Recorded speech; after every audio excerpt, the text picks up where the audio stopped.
Majko mira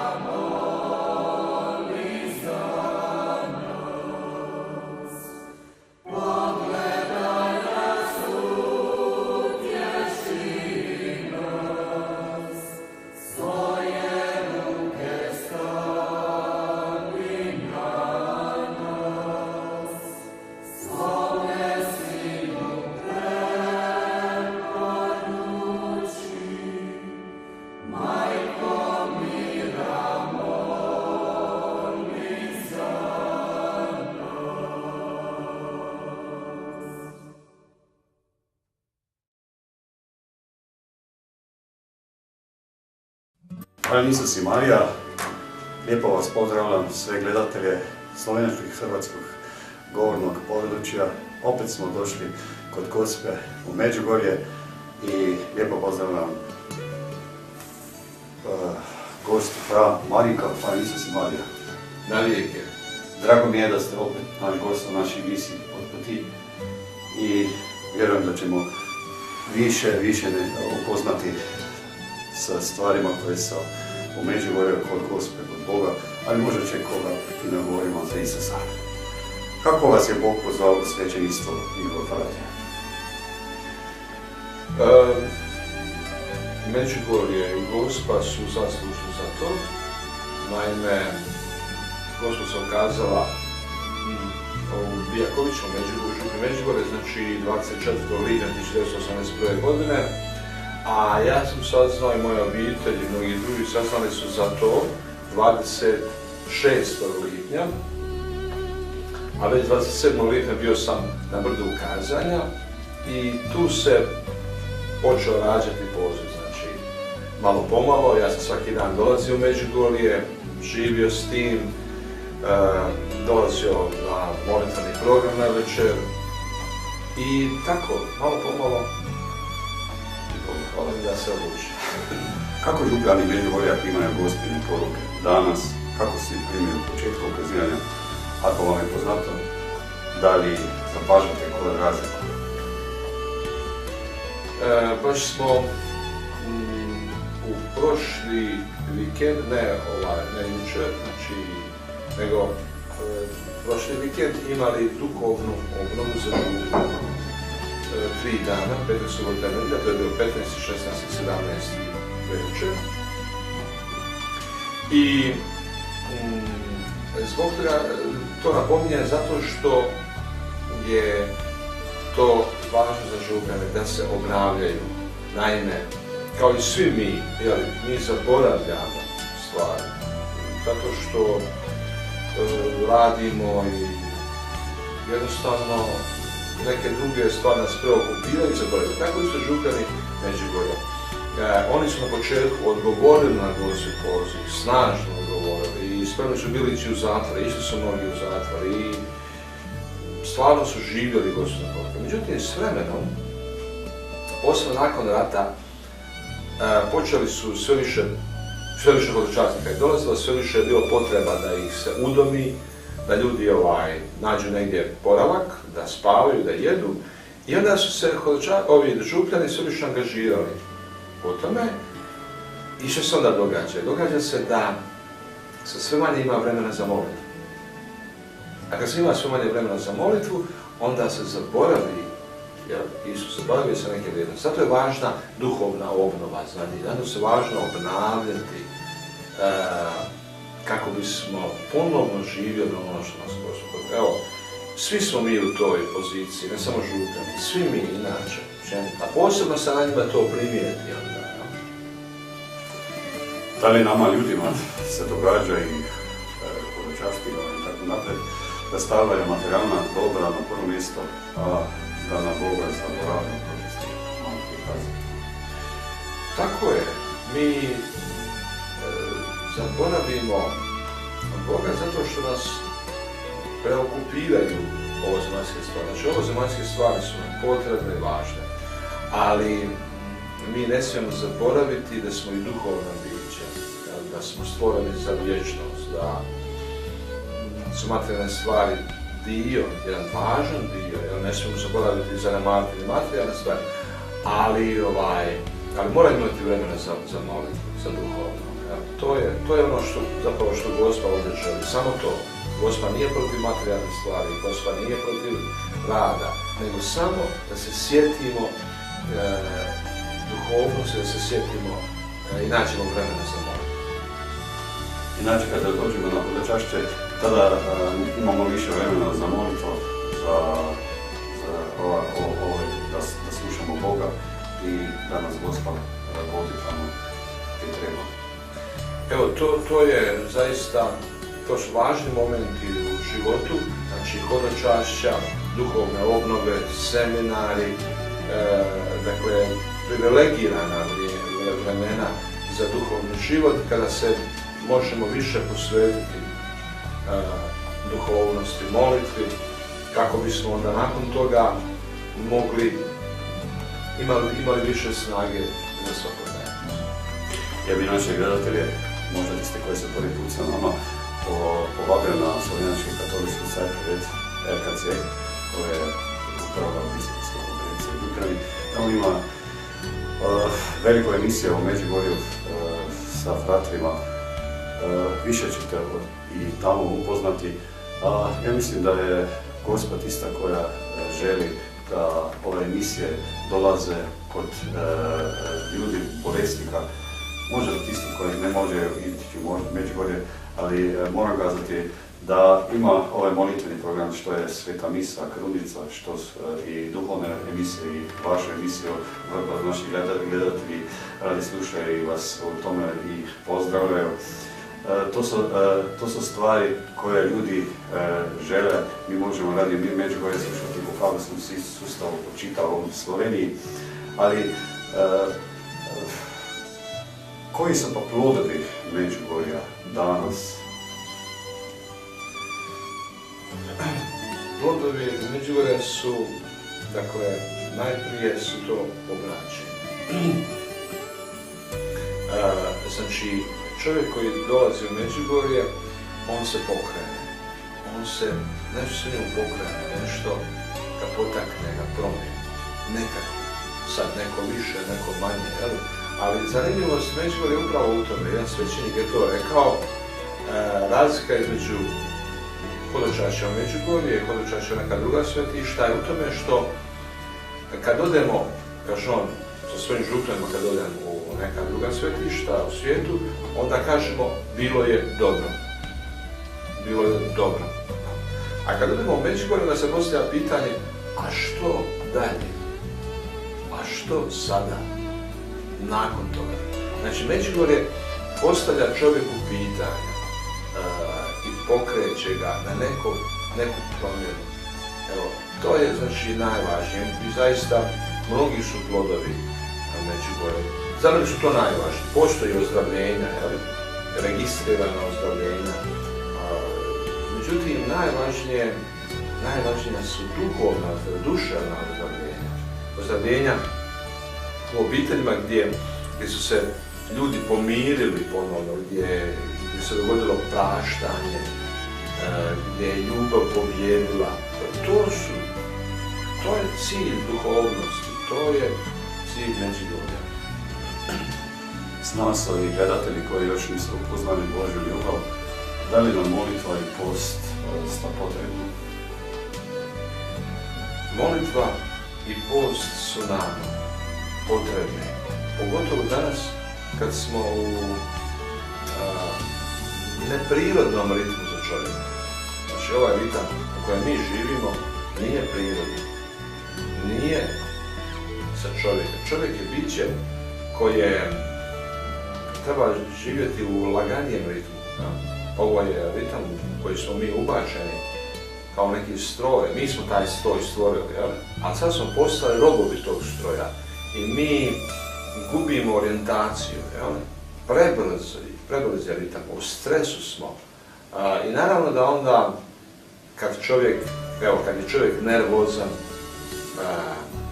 on ne može normalno razgovarati, ne može normalno komunicirati, ne može reći dobru riječ, jer je nervozan, on se mora smiriti.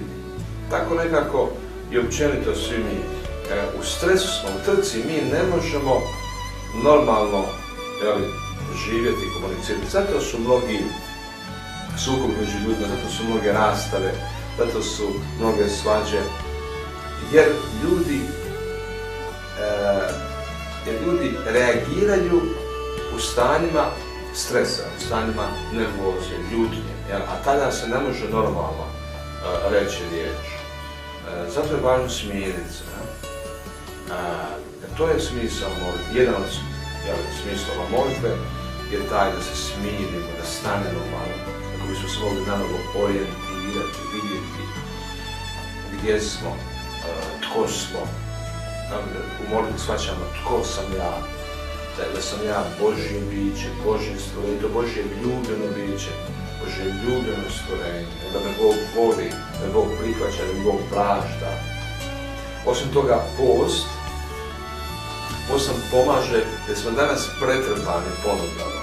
Mi danas, takav je tako je to tržište gdje nam se stalno nešto nudi, daje, servira i mi smo stalno u nekakvim kušnjama da uvijek sve više da kupujemo, da imamo, a ne treba nam. Ne treba nam to toliko. Mi imamo u ormarima odjeće, imamo svega, ali mi smo jednostavno postali potrošači, jer smo postali smo robovi, zarobljeni tim stvarima i ja jednostavno moram kupovati. Onda zbog mode, zbog raznih drugih motiva. Post nam regulira stanje. Post znači nam pomaže da se malo zaustavimo, da preispitamo svoju slobodu, gdje smo zarobljeni, što nas zarobljava, treba li mi toliko, shvatimo na koncu nam ne treba toliko, da možemo živjeti jednostavnije i ljepše i zdravije. Kako početi moliti kada još nismo znali Božju ljubav, zato sam namatili gledalci u kojima žive u velikim gradova, nisu još primili sakramentan ide u crkvu ili bilo koji drugi razlog. On bi vas zamolio, pa možda kad dolaze u Međugorje, šta napraviti?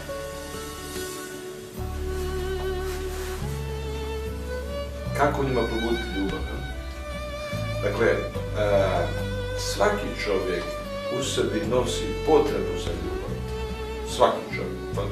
On se zvao vjernik ili nevjernik.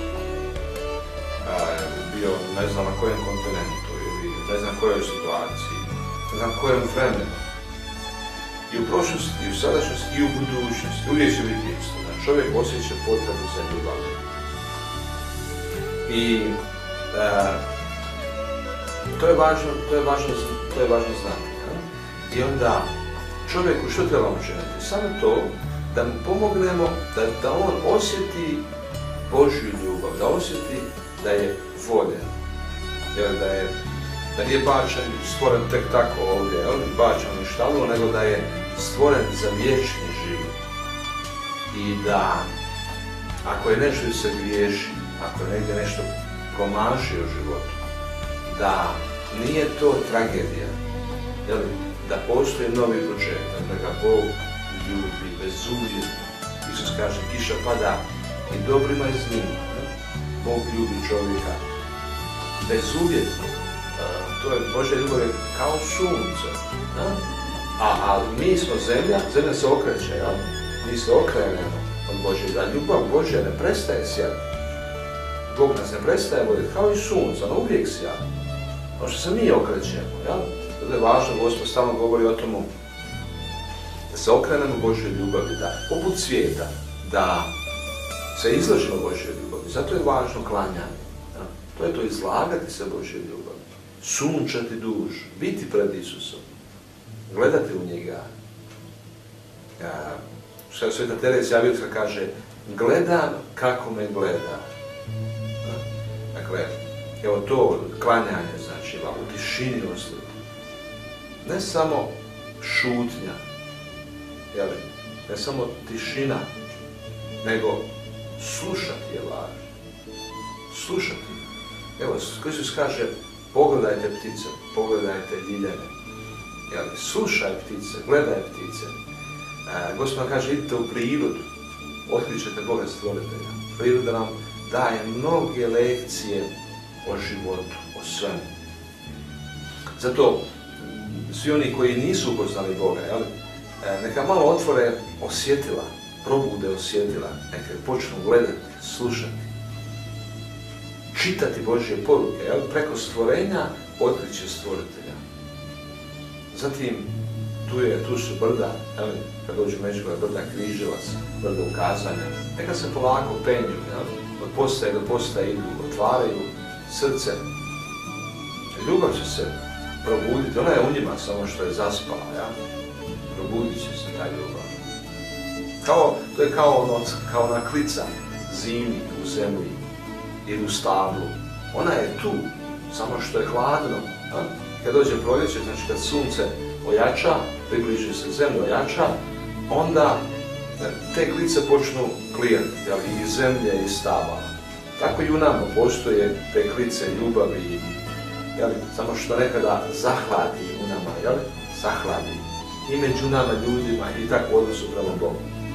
Počne ljubav, kada se malo otvorimo, onda počne se klijati. Imao sam dosta gosta koji su bili u emisiji, kazali su, pa bila je ova sveta misa u Međugorju, nešto posebno smo osjećali. Kako vidite svetu misu kao svećenik? Kakav stav bi morali imati kršćan prema svetoj misi? Gospod nas poziva da proživljavamo misu. Znači da živimo misu. Mi često budemo, kao i Petar i Jakov, ili na taboru, na gori taboru, zaspemo. Ili na Mazanskoj gori, utonemo u san. Tako isto i mi, nismo često nazočni, nismo srcem tu. Zato nas Gospod poziva, molite srcem. Slavite misu srcem. To znači, za svim osjetilima,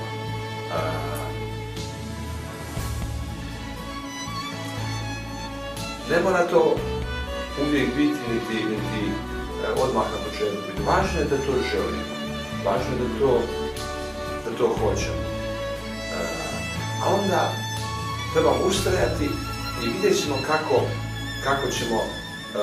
nam se oči počnu otvarati. Kao na dvojicu učenika koji idu iz Jeruzalema u Emaus.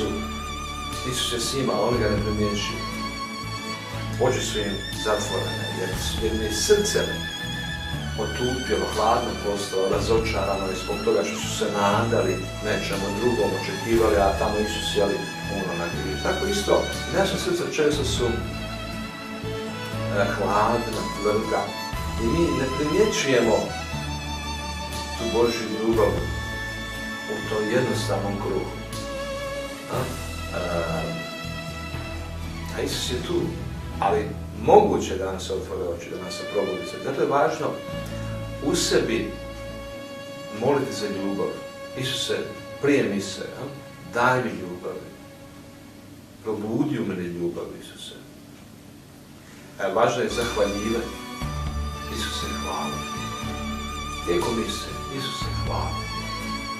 I kad počnemo to srcem činiti, Isuse, hvala, a u sebi, da to počne srce govoriti, onda ćemo osjetiti tu ljepotu. Gospod kaže, zahvaljujte, pa ćete otkriti čudesa Božje ljubavi. To čini, Isuse, hvala, Isuse, volim. Govori to od srca, ponavljaj to u sebi tijekom dana.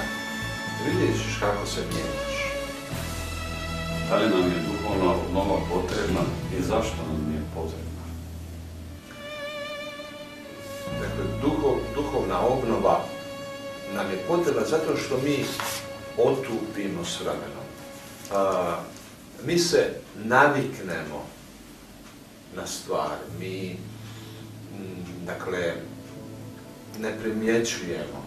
Srce postaje tupo, tvrdo, bezosjećajno. I mi ne primjećujemo, evo, naprimjer, tu je ovaj cvijeće, ali mi ga nekad ne primjećujemo, a ono je prekrasno. Cvijeće. Gospod nam često govori o cvijeću, zanimljivo je to.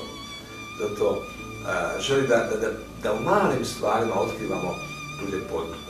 A svaki cvijet je prekrasan, svaki cvijet je čudesan, svaki čovjek je čudo. Samo što mi se naviknemo na to i to ne primjećujemo. Dakle, čuda su svuda oko nas, ali naše oči su zatvorene, zato što je srce otupjelo. Imamo, na primjer, problema nekakvih, kada nismo zamišljeni u mislima, nismo uopće tu nazočni. Ti prolaziš pored cvijeća pored svih ljepota, ali ti to ne vidiš. To znamo, to smo svi iskusili u automobilu kad se voziš i prođeš prekrasnih predjela ili u vlaku ali ti to ne primjećeš. Ti gledaš tamo, ali ti to ne vidiš. Nama postane dosadno. Svakodnevnica nam postane dosadno. Kažemo tako, dosadno. Monotono. Ili postanemo jednim drugima dosadni. Ili molitva nam postane dosadna.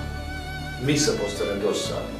To su znakovi koji su zapravo alarm. To treba biti alarm, da se upali u nama. To je znak da sam otupio. To je znak da nema života u meni. Mrtvilo, bezživotnost, treba se buditi. Duhovnost je buđenje, molitva je buđenje. Isus budi učenike u Maslinskom vrtu. Budi ih. Bdijte i molite, kaže. Duh je bolan, tijelo je slabo. To je smisao duhovnosti, to je smisao Međugorja. Duhovna obnova, duhovna se obnavlja, duhovno nas budi. Kako vidite Franjevačku mladež?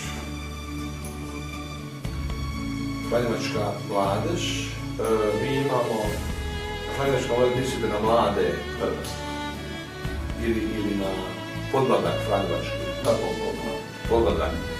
Dakle, mi ovdje u Hercegovini imamo tako lijep broj mladih koji se prijavljuju kao kandidati za franjevački poziv, red, predsjednički poziv.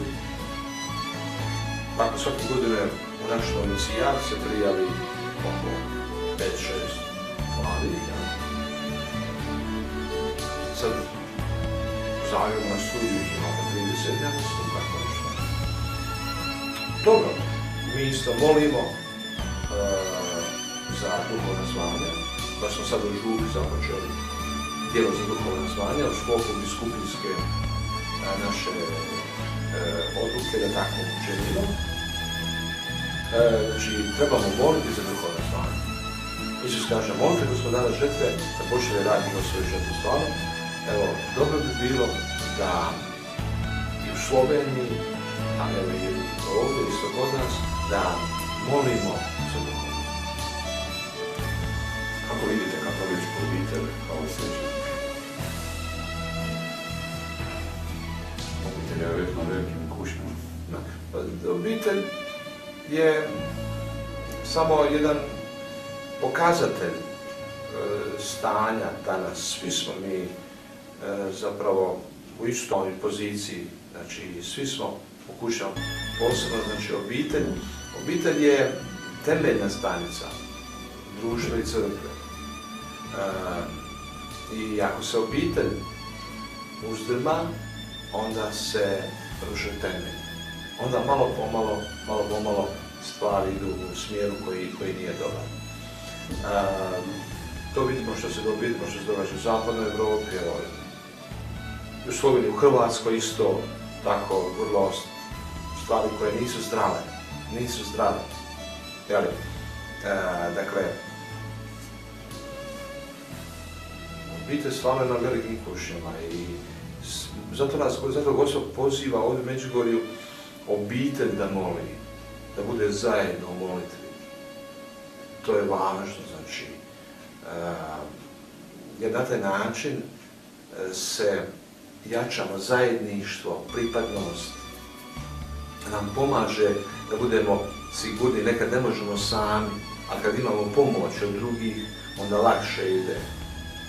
Evo, to je smisao obitelji, odgoja, to je smisao vjere i molitve u obitelji, da nas jača, da nas potiče. Jer ja nekada kao dijete nemam volje za to, ali roditelji me pozovu s ljubavlju, i mi zajedno molimo, na taj način se odgaja dijete, na taj način raste i jača duhom. Tako da obitelj se treba ponovno vratiti molitvi, zajedničkoj molitvi, barem pola sata navečer. Isključiti taj televizor ili ne znam ja neke druge uređaje, kompjuteri i tako dalje. Isključiti na pola sata, dakle Na taj način ćemo pokazati da smo mi vlasnici u svojoj kući, gospodari, a ne televizor i nešto drugo. I da mi upravljamo, oblikujemo svoj život. To ste lijepo kazali. Što znači riječ da smo u Gospini školi ljubavi? Dakle, Gospa je ovdje otvorila školu, to vidimo iz mnogih detalja. Znači, Gospa nas odgaja. Sve što čini ovdje, odgaja nas, daje nam poruke, praktički možemo reći lekcije kao u školi. Majčinski nas odgaja kao prava odgojiteljica. Ona zahvaljuje, hvala vam djeco, da se odazvali na moj poziv. Znači, hrabri nas, potiče nas. Ona nam kaže, draga djeco, tako blago, tako majčinski. Ona nam daje baš lekcije konkretne što trebamo činiti. Molite pred križem, klanjajte se Isusu, molite u obitelj, čitajte Božju riječ. Konkretne nam lekcije daje. Idite na brda, na križevac, na dokaze, molite. Tako da, Gospa nam na taj način pomaže da duhovni život zaživi u nama. Ona kaže na jednom mjestu, u jednoj poruci, ovaj tjedan živite poruku ja ljubim Boga. Dakle, na primjer, ako ja tjedan dana u sebi ponavljam riječi, ja ljubim Boga, odnosno Bože ljubim te, Isuse volim te, Isuse hvala ti. I tako ponavljam te riječi u sebi s ljubavlju, ja ću s vremenom, tako tjedan dana, pa opet tako, i ako to nastavim, ja ću osjetiti molitvu srca. I ta molitva će preći u molitvu srca. I će srce samo željeti moliti, htjeti moliti. Jer to je najvažnije, to je to sigurni pokazatelj da se radi o molitvi srca. Kad jednostavno ja ne mogu bez molitve. Ja kao što košuta žudi za izvor vodom, tako duša moja čezne Bože za tobom. Jer jednostavno to mi je radost, zato Gospod govori neka molitva bude radost. To su ti znakovi. I tu se budi ljubav i čovjek postaje sretan čovjek onda.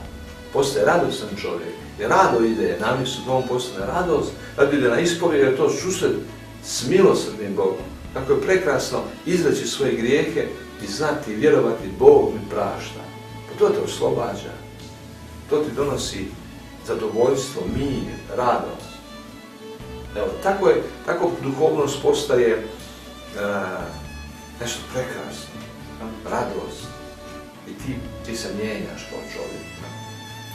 Da li se slažete da nas Gospa voli sve tako jako i ove koje još nisu upoznali Božju ljubav i sami i ne mogu niti razumjeti kakva Božja ljubav Gospina je to.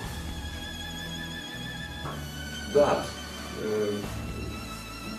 Božja ljubav je bezuvjetna i Gospa je tu ljubav primila i živjela i ona je živi. Njezina ljubav isto takva, bezuvjetna, bez obzira. Ona kaže na jednom mjestu, znači, ja vas ljubim i kad ste daleko od mene.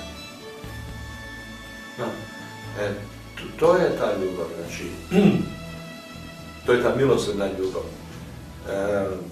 Ljubite jedni druge kao što sam ja vas ljubio, kaže Isus. Budite milosrdni kao što je milosrdan Otac vaš nebesni. Dakle, budite kao što je sunce, budite sunce koje uvijek sja, a zemlja se okreće. Mi se okrećemo, mi se odaljavamo od Boga, mi lutamo, od Gospe se odaljavamo. A Božja ljubav je uvijek ista i ona nas bezuvjetno ljubi. Tako da Gospa sve nas voli, sve nas voli. I onoga koji nju ne voli, ona njega voli. Kako prepoznati da nas Bog zove da širimo Božju riječ u ovom nemirnom svijetu? Kako širiti Božju riječ, kako svjedočiti? Gospa nas često poziva da svjedočimo, ali mnogo puta kaže nemojte svjedočiti riječima, nego životom. Jer Međugorje se tako širilo, ne preko medija, nego se širilo preko ljudi, preko živih ljudi, koji su došli ovdje, iskusili ovdje ovo, doživjeli neku promjenu, osjetili Božju ljubav, osjetili oproštenje i onda se vratili domovima svojim i ljudi ti su njihovim obiteljima, susjedstvima, na radnim mjestima osjetili neku promjenu. I to se osjeti, uvjerljivost ta njihova. I onda su i oni počeli dolaziti. Tako da, svjedočanstvo, znači, je najvažnije promjenom moga života. Kad se mijenja moj život, onda je moja riječ drukčija. To ne znači da ne trebamo riječu svjedočiti. Ali će moja riječ biti drukčija, bit će uvjerljiva kad se nešto u meni promijenilo. To se osjeti. Sada se naši gledatelji vjerojatno pitati kako doći do mira u svome srcu. Do mira. Gospod nam pokazuje put, jer on nam kaže put do mira ide preko molitve. Dakle, preko duhovnosti. To je put do mira. A taj put, dakle, on započinje u molitvi, nastavlja se kasnije, ali je važno taj početak. Znači, važno je da u molitvi ja doživim ono što trebam doživjeti, a to je kao na gori Taboru. Kaže, Isusovo lice se izmijeni, izgled lica mu se izmijeni, odjeće, zablista. Znači, promjena se dogodila. Učenici su to vidjeli. To se treba i u nama događati za vrijeme molitve. Promjena. Promjena u meni, u mom srcu. Gospod nas uči da se mijenjaj sebe, a ne druge. Kad se ti mijenjaš, onda se i drugi mijenjaju. Drugčije izgledaju u tvojim očima. Znači, ako u mom srcu mrežnja, ako su u mom srcu negativni osjećaji, ja te gledam kroz te negativne osjećaje, ti si negativna osoba za mene. I moje reakcije prema tebi su negativne. I moja priča o tebi je negativna. A ako nestane ti negativne osjećaje, ljubav u mom srcu počne vladati, onda se mijenja moje gledanje, moj pogled. Ti izgledaš odmah drugčiji. Dakle, i moje reakcije su drugčije. Isto tako, ako osjećam nedostatak u životu, nemam ovo, nemam ono, fali mi, nezadovoljan sam, ali ako počnem zahvaljivati u molitvi, ja počnem otkrivati sve što imam, toliko toga imam, toliko toga lijepoga, dobroga. I zadovoljstvo se počinje u meni rađati. Ja odjednom počnem gledati, pa ja imam puno toga. Znači, prije sam vidio da nemam, i sad vidim da imam. Znači, jer to je istina da imam. Mi imamo puno. Samo što se mi nekada fiksiramo na nedostatak i to nas učini nezadovoljnima. Znači, molitva mijenja, isto tako ispovijed, isto tako praštanje. Kad ja praštam osobu koja me povrijedila, ja se mijenjam. Kad ja povjerujem da me Bog ljubi, da me Bog prašta, ja se mijenjam. To mijenja moju nutrinu. A kad se mijenja moja nutrina, mijenja se moje gledanje, mijenja se moje reagiranje. Sve je drugčije. Evo, to je put do mira. Znači, u molitvi treba se on događati. Znači, mijenjaj sebe, a ne druge. Ovim istinama potpuno ti gledatelji izabiraju goste i tako se mi Bogu i njima zahvalan za pitanja i bi vam postavio jedno pitanje kako se odopreti Sotoni koja je vrlo lukava ovog doba. Gospod nam govori tako ponekad o Sotoni, njegov utjecaju koji postoji, on djeluje. Gospod se ne zaustavlja puno na tome, ali spominje. Znači, ona govori da postoji djelovanje Sotona. Na ovaj ili na onaj način. I mi smo toga svjesni. Mi smo svjesni da to djelovanje postoji. Kako se oduprijeti? Dakle, evo, molitvom, vjerom čvrsto, Isus govori, ne boj se, vjeruj. Vjerom, a vjeru treba hraniti, znači moli za vjeru. Isus moli za Petrovu vjeru. Molio sam da ne namalakše tvoja vjera, kaže Isus Petru. Tako i mi trebamo moliti, Isuse, ojačaj moju vjeru. Ojačaj moje povjerenje u tebe. Da to povjerenje bude jače. Ko se često govori, predajte se potpuno. A to je ta vjera. Potpuno se dati, ja vjerujem da će sve biti dobro. Bože u tvoje ruke. Anđel Gabriel govori Mariji, Marijo, ne boj se. Bogu ništa nije nemoguće. To je to. Kad ti počneš vjerovati, povjeruješ da će sve biti dobro. Da je sve u Božjim rukama. Da se ništa dogoditi ne može. Pa ako i umreš, šta? Opet ideš Bogu. Znači ti si potpuno onda rasterećen. To je jedno vjerovanje. Drugo je, važno je post. U borbi su to sigurno post. Ali post u kruhu i vodi. Ako nas Bog se poziva. To nije jednostavno, ali je moguće. Moguće. To je jača nutrinu. Što vama znači križ? Križ je znak ljubavi. I to najveće ljubavi. Vidimo u nekim evropskim zemljama križ se izbacuje. Zato što ljudi nisu shvatili o čemu se radi, oni ne znaju.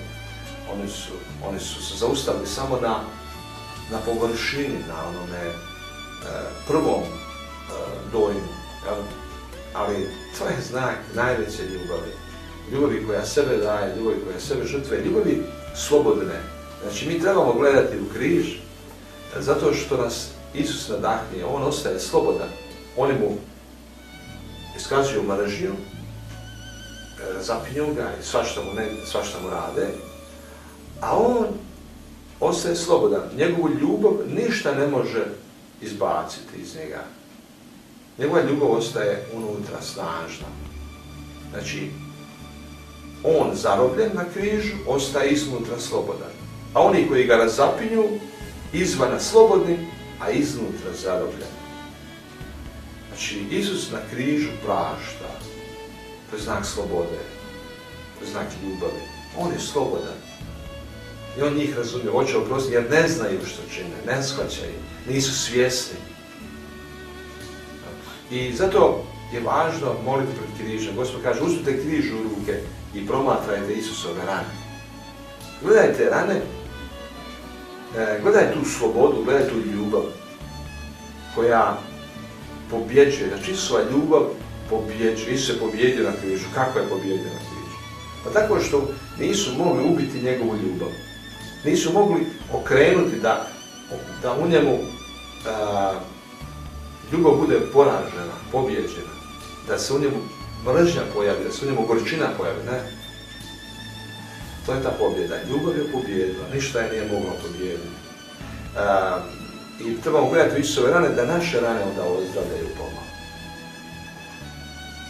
Sada bih pouzeo nešto pisano što sam dobio u vremenkom emisiju. Odakle uzimate moć?